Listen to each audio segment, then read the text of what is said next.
Esta família, Jesus, Maria e José, família perfeita, que as nossas famílias a tenham como modelo, exemplo, e que imitando-a, possamos também agradar o Senhor. A família de Nazaré, a sua missão foi agradar o Senhor, foi cumprir na terra a vontade do Pai. Não é diferente das nossas famílias. Afinal, ser família, ser pai, ser mãe e filho é uma vontade divina. Ninguém casa-se para viver à toa. Casa-se para juntos caminharem rumo ao céu, para se santificar naquela vocação específica que é o matrimônio. Tampouco ninguém é pai e nem mãe porque quer, mas é um dom. É Deus que concede. Deus que partilha conosco esta dádiva de ser ministro, de ser pastor, de ser colaborador, co-herdeiros, colaboradores do seu plano.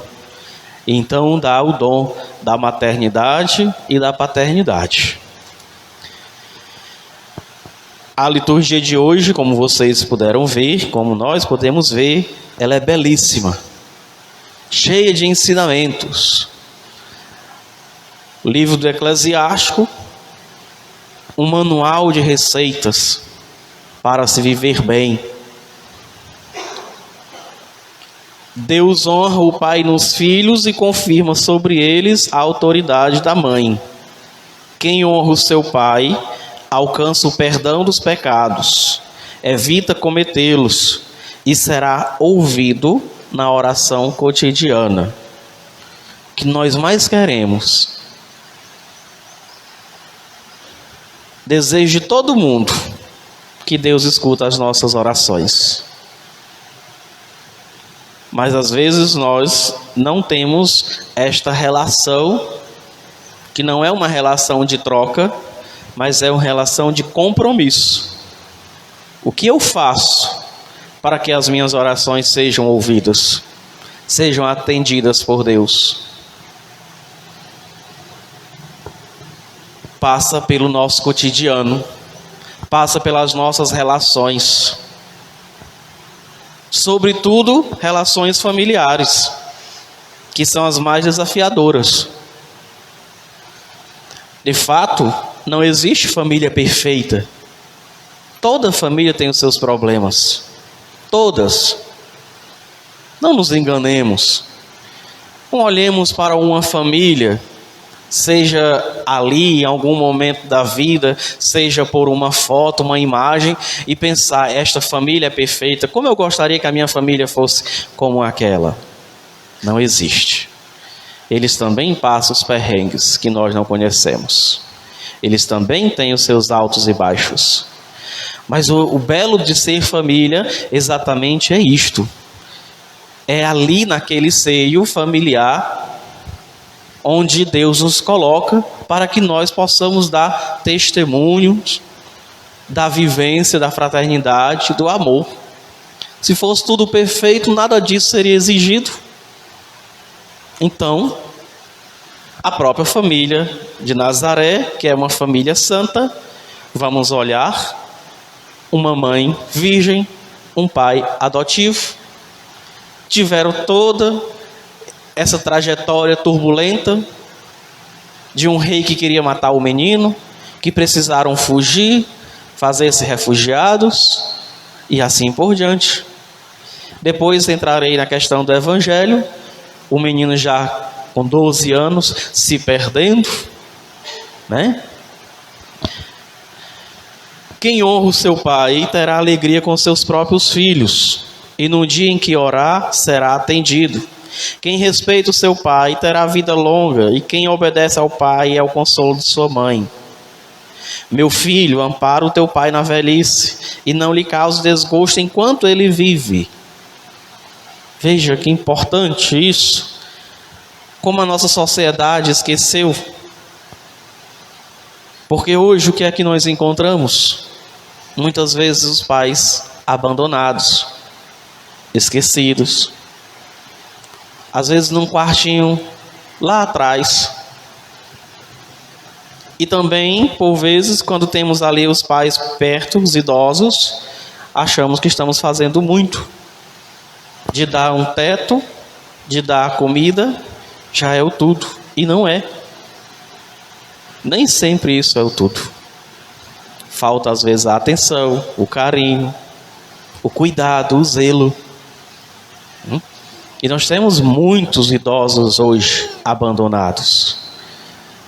Às vezes até no seio familiar ali, mas não deixam também serem abandonados, porque os filhos não têm mais paciência com eles, e vai então, às vezes eles vivendo, né, de forma injusta. Mesmo que ele esteja perdendo a lucidez, procura ser compreensivo para com eles. Não o humilhes em nenhum dos dias de sua vida. A caridade feita a teu pai não será esquecida, mas servirá para reparar os teus pecados, e na justiça será para a tua edificação. Será assim abençoado todo homem que teme o Senhor. O Senhor te abençoe de Sião cada dia de tua vida, disse o salmista. E aqui é algo que tem sido deixado para trás. O temor ao Senhor, o temor a Deus. Por que nossas relações muitas vezes são do jeito que são? Porque não se teme mais a Deus. E o que é temer a Deus? É respeitar, é honrar. Se eu não respeito, se eu não honro nem a Deus, eu vou honrar e respeitar os meus pais, os meus irmãos, os meus parentes. O temor a Deus que tem sido deixado para trás. A carta aos Colossenses é a vida da família no Senhor. Esses que somos amados por Deus, santos eleitos por Ele. E o apóstolo diz: por isso revesti-vos de sincera misericórdia, bondade, humildade, mansidão e paciência, suportando-vos uns aos outros e perdoando-vos mutuamente se um tiver queixa contra o outro. Suportar, ser suporte. Quando for cair, que o outro esteja ali para levantá-lo, para erguê-lo. Não é o suportar de, eu suporto, né? Eu convivo com a dona Ana, eu suporto a dona Ana. Suportar para não deixá-la cair, mas estar ali para amparar o irmão, a irmã, a tia, o tio, os pais, os avós, perdoando-vos mutuamente. Que na verdade, se existe pessoas para que nós possamos exercer essa dádiva do perdão, é no nosso seio familiar. Todo mundo tem um parente para perdoar. Somente agora, né?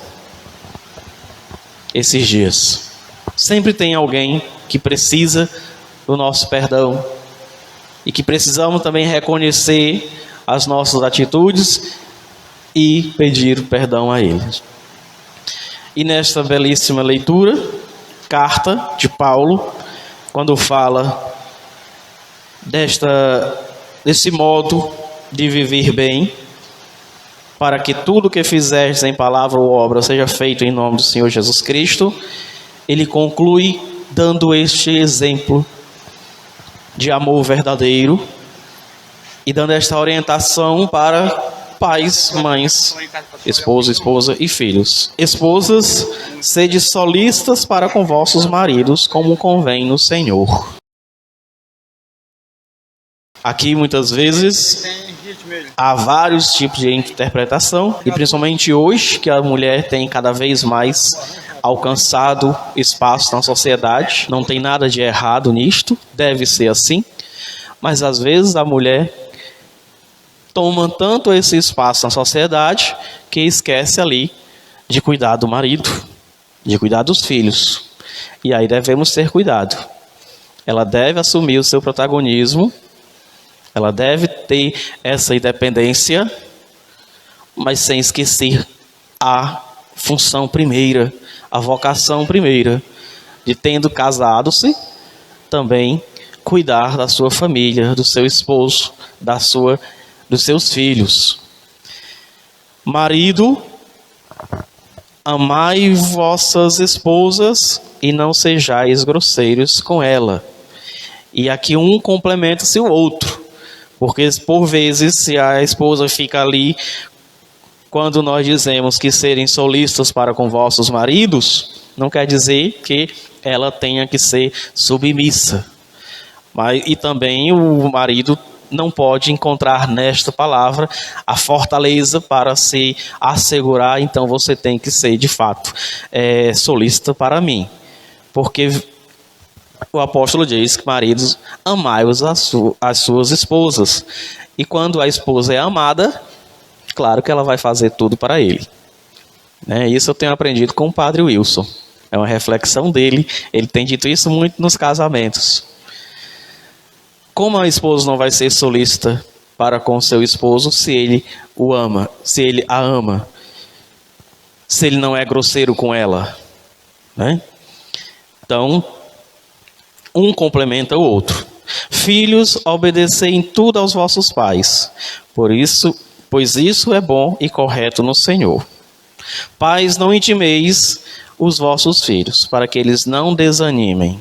Apoiar, confiar. Seja para a escolha da vocação, da profissão, seja naquilo que eles são, apoiar os filhos. Os pais são o norte dos seus filhos. Eles não procuram isso lá fora. Podem ter todo tipo de relacionamento lá fora, com seu grupo de amigos, da escola, a turma. Mas são nos pais que eles esperam isso. E se não encontram isso dentro da própria casa, pelos seus genitores, fica difícil. Se não amarmos os nossos filhos como eles são, se não apoiarmos, quem irá fazer? Né? E o Evangelho de São Lucas, como bons judeus, a família de Nazaré vai a cada ano a Jerusalém para a festa da Páscoa. Pode ser que este evangelho tenha acontecido tal e qual, mas ele tem um grande ensinamento também para nós. Há palavras aqui muito significativas para compreendermos o mistério deste Deus que se encarna, deste Deus que é comum de nós, que expressa a sua fé, que tem uma família. Veja que coisa mais maravilhosa. Sabemos que Deus quis ter uma família. Deus quis ter um pai e uma mãe. Né? E assim os pais de Jesus iam todos os anos a Jerusalém para a festa da Páscoa. Quando ele completou 12 anos, subiram para a festa como de costume. Passados os dias da Páscoa, começaram a viagem de volta, mas o menino Jesus havia ficado em Jerusalém. Aí nós podemos pensar, mas que pais desnaturados, perderam o filho. Maria, tão atenciosa, José, e também esse menino já com 12 anos, já era tão grande, o menino se perder. Quem foi alguma romaria em Juazeiro do Norte, em Canindé, sabe muito bem o que é isso, né? Não segure na mão não, para você ver como fica para trás. E ali aquelas caravanas eram muito grandes. Certo, também eu consigo ver aqui, não o desleixo, o descuido deles, mas pelo contrário, até mesmo uma confiança. Primeiro porque era tudo família. Ali Jesus estava com os seus parentes, os seus primos, né? Tinham passado lá aquele tempo, retornaram e ela ficou despreocupada. Mas esses elementos aqui são importantes. 12. Por que 12 anos? O que nos lembra 12? 12 apóstolos. 12 tribos de Israel. O próprio fato de irem ao templo, de não ser encontrado. 3 dias depois o encontraram num templo. 3 dias. Lembra os 3 dias que ele ressuscitou, né? Estava sentado no meio dos mestres, escutando e fazendo perguntas. Todos os que ouviam o menino ficavam maravilhados com sua inteligência e suas respostas.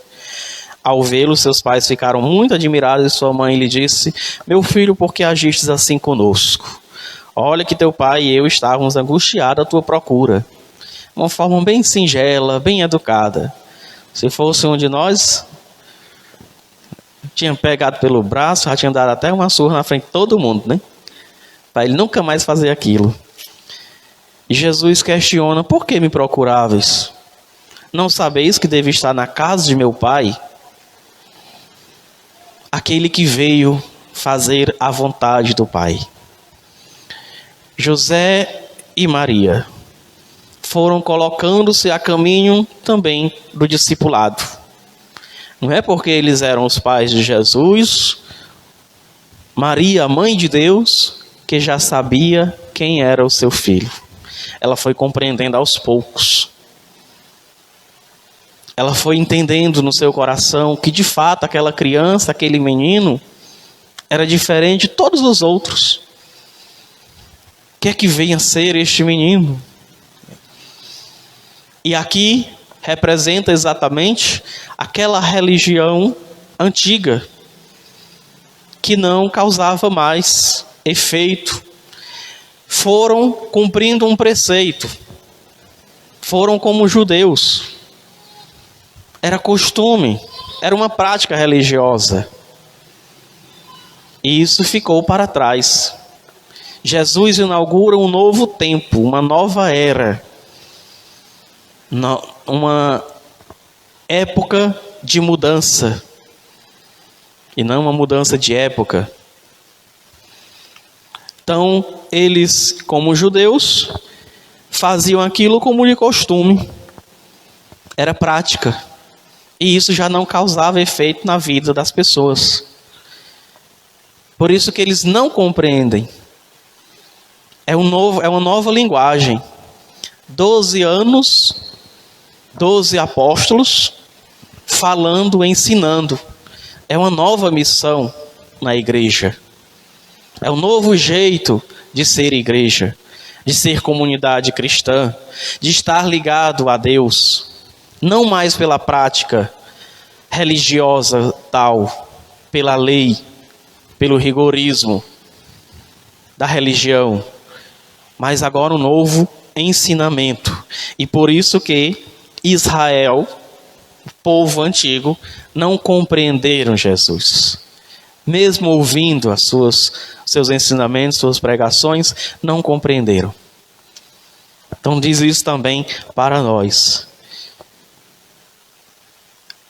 Não sabeis que devo estar na casa de meu pai? Eles, porém, não compreenderam as palavras que ele dissera. Jesus desceu então com seus pais para Nazaré e era-lhes obediente. Sua mãe, porém, conservava no coração todas as coisas. Como mãe, né?